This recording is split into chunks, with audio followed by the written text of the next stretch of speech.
Hey guys, back again on the 63 Fairlane. Today we're doing something a little different.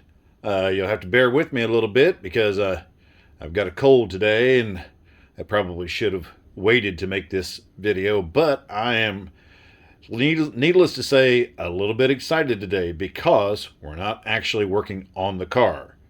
We're going to be taking a look at, ta-da, this. This is a Jerico DR4 drag racing 4-speed transmission. I picked this up yesterday, found it on Marketplace last week. You know, as with most of us these days, when you're not working on your car, you're perusing Marketplace. It's just the way it works. And ran across this. It was not bad priced, so I thought, hey, I'm going to pick that up.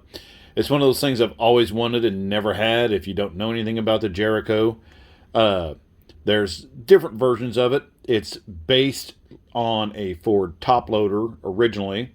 There's a drag race version and there's a road race version. I've always wanted one of these. This one is called a top and bottom loader because I don't know if you can tell by looking at this. This is your top plate here. That's your top loader part. And I don't know if you can see it or not, but down here, there's a plate also. So it's a top and bottom loader, which is pretty unique. So, picked this up yesterday, bought it from the original owner, and he raced it for 2 seasons in 1988 and 89. And since then, it's sat under a bench in his garage, never used again. And curious even more so, I asked him if I could open the inspection cover and have a look inside, and he says, you know, I've never done it. So this transmission that has been around since 1988 has never had the cover off of it. And here's something else neat too. Check this out here. He gave me all the original paperwork. Every single note from when he bought it. See if I can pull this out of here with one hand. Look at that. Isn't that awesome?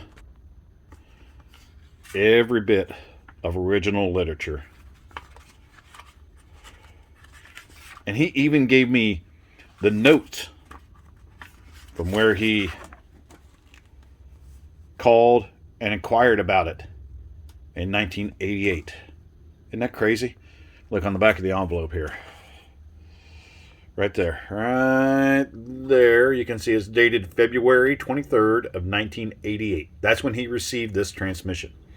And here's the notes from where he checked onto a magnesium case. Just different things. Different specifications of the build. Look at this. The original price of this transmission was $21.95. That's in 1988 dollars. $21.95. So that right there should tell you this is a top quality piece right here. If you know anything about Jericos, you know they're just second to none. They are awesome transmissions. So what we're going to do today, we're going to open it up. You know, I am a very curious person. I just could not leave that alone. I know that there's some people out there that could probably just fill it with gear lube, put it in the car, and see what it does. But I just can't do that. So today we are going to take this cover off and see what we've got inside there and inspect everything. And I may or may not do a video on installing this transmission in the Fairlane. As you see, it's got a, well, I don't know if you can tell or not. That is standard linkage. It has a Competition Plus shifter, and I don't know if I'll keep that or not. I've got a Super Shifter 3 that I like really, really well, and I may switch it over to that. I might try the Competition Plus, but I'm a huge fan of the Super Shifter 3. So anyway, let's get you set up where you can watch, and we'll get this cover off, okay? Well, we got you set up now where you can see what I'm doing. Let's go ahead and start unbolting this thing. I think I said before, These are based on the Ford top loader. Much, much, much improved over the factory original style. It's there's no synchronizers or anything like that. This transmission was used extensively in NASCAR, NHRA, IHRA, road racing, SCCA, and those sorts of organizations for years, and I'm assuming it's still used today. There's there's clutchless models.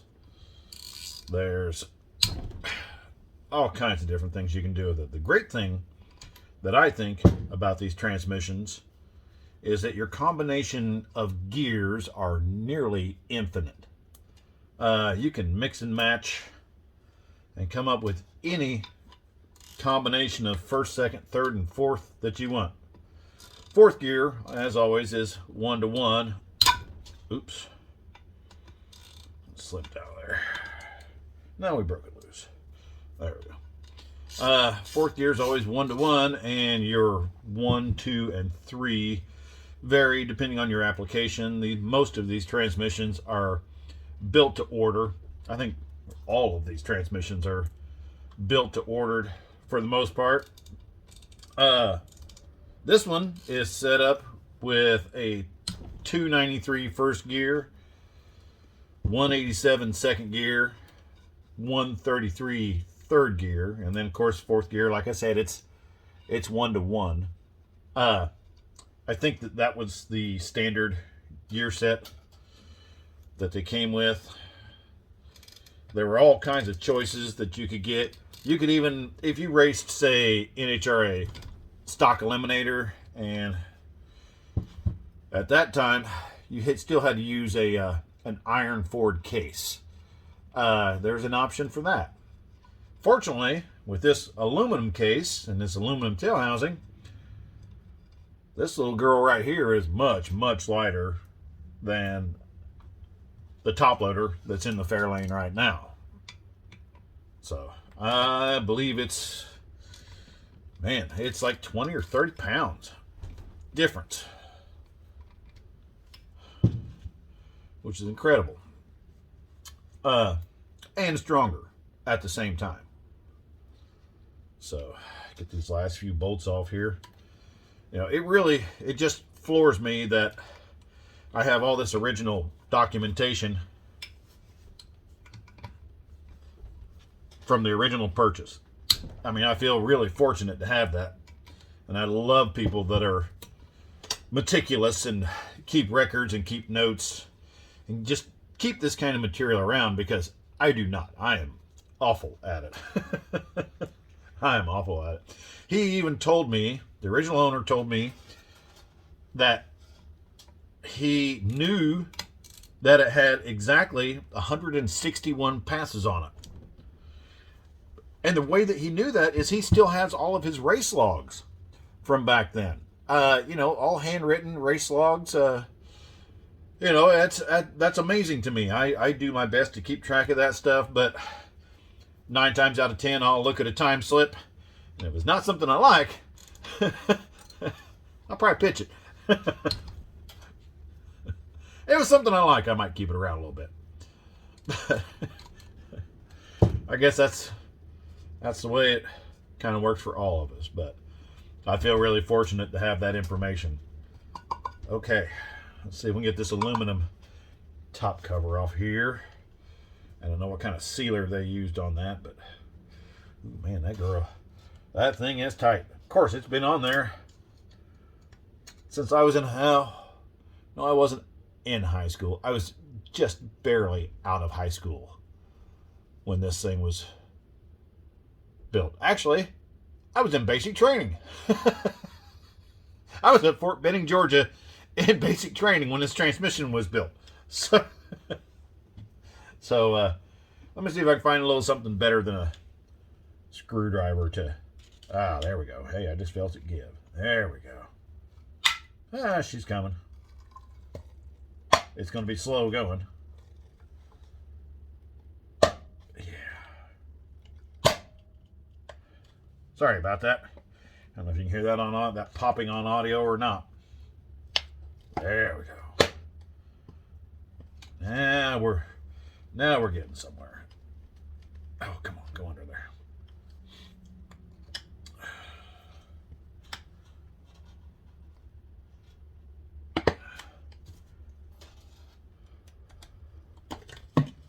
There we go. Okay. Now, okay, like I said, this is the first time this DR4 has ever been opened since it was built, which absolutely amazes me.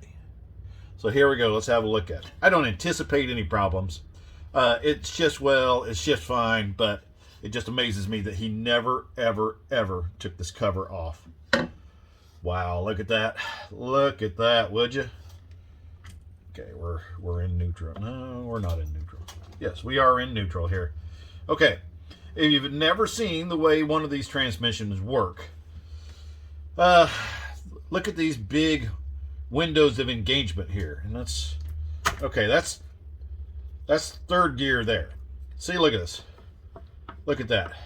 Look how much that moves around in there. When you're under power, that's no problem, because see, it rides against that dog right there and it pushes, and as soon as you break power, it's ready to pop right out. Straight cut gears here. If you've ever taken apart a manual transmission at all, you'll see that most factory transmissions have a helical pattern, and a helical pattern is they're curved. All the teeth are curved. That keeps things a lot quieter than a straight cut set like this. They went away from that many years ago. So, and let's switch it over to the other gate here. Okay, that's neutral. Oops, turn it just a hair. Come on. Trying to get into first gear here. There we go. There we go. Now we're in first gear. Making things happen. Second gear. Third gear. Fourth gear. So you see that? See how it didn't engage there if the transmission was turning. Actually, let's do that again with the transmission turning. Okay. First gear. I don't know if this will work or not, but let's try it. Second gear. See, it didn't quite engage, but it would with fewer driving. Third gear. And fourth gear. Isn't that awesome? Okay. So everything looks fantastic. It's very clean. Like I said, this is a very lightly used transmission, and I feel so fortunate to have this thing. I can't wait to put this in my car. Just from the performance gain, the weight gain, and it's one of those things that I've always wanted. I've always wanted one of these transmissions. I've done a lot of racing in my life, and when you run a 4-speed, everybody wants to say, "Oh, what are you doing? Put an automatic in it. You could be so much faster." Well, it's not always about being faster. Sometimes it's about having fun, and 4-speed racing, honestly, is about having fun. You get these bracket racer guys, and don't get me wrong, I love anybody who wants to race, but they go, "Oh, you can't be consistent with a 4-speed." I don't dispute that. They're like, "Oh, you must want to break parts all the time." And then they'll turn around and say, "Oh, wait a minute, my car ran off because my trans brake did something wrong. My converter's going away. My sprag is bad." You name it, there's always a reason. Do whatever you want. If you want to race an automatic, race an automatic. But I like 4-speeds. I love 4-speeds. So this is going to be very exciting. I'm really looking forward to getting this in the car, like I said. So if you want to see me do a video of this transmission, of the swap between the top loader and this Jericho, let me know. I love the comments. I love hearing from guys. Let me know what you're building. Let me know what you think about 4-speed racing versus automatic racing. Let me know whatever you think. Let me know if you think I'm a fool for wanting to race a 4-speed. But, that's just me, and that's what I like to do. So, anyway, thanks again for watching. I appreciate it as always, and let me know what you think. Have a good day.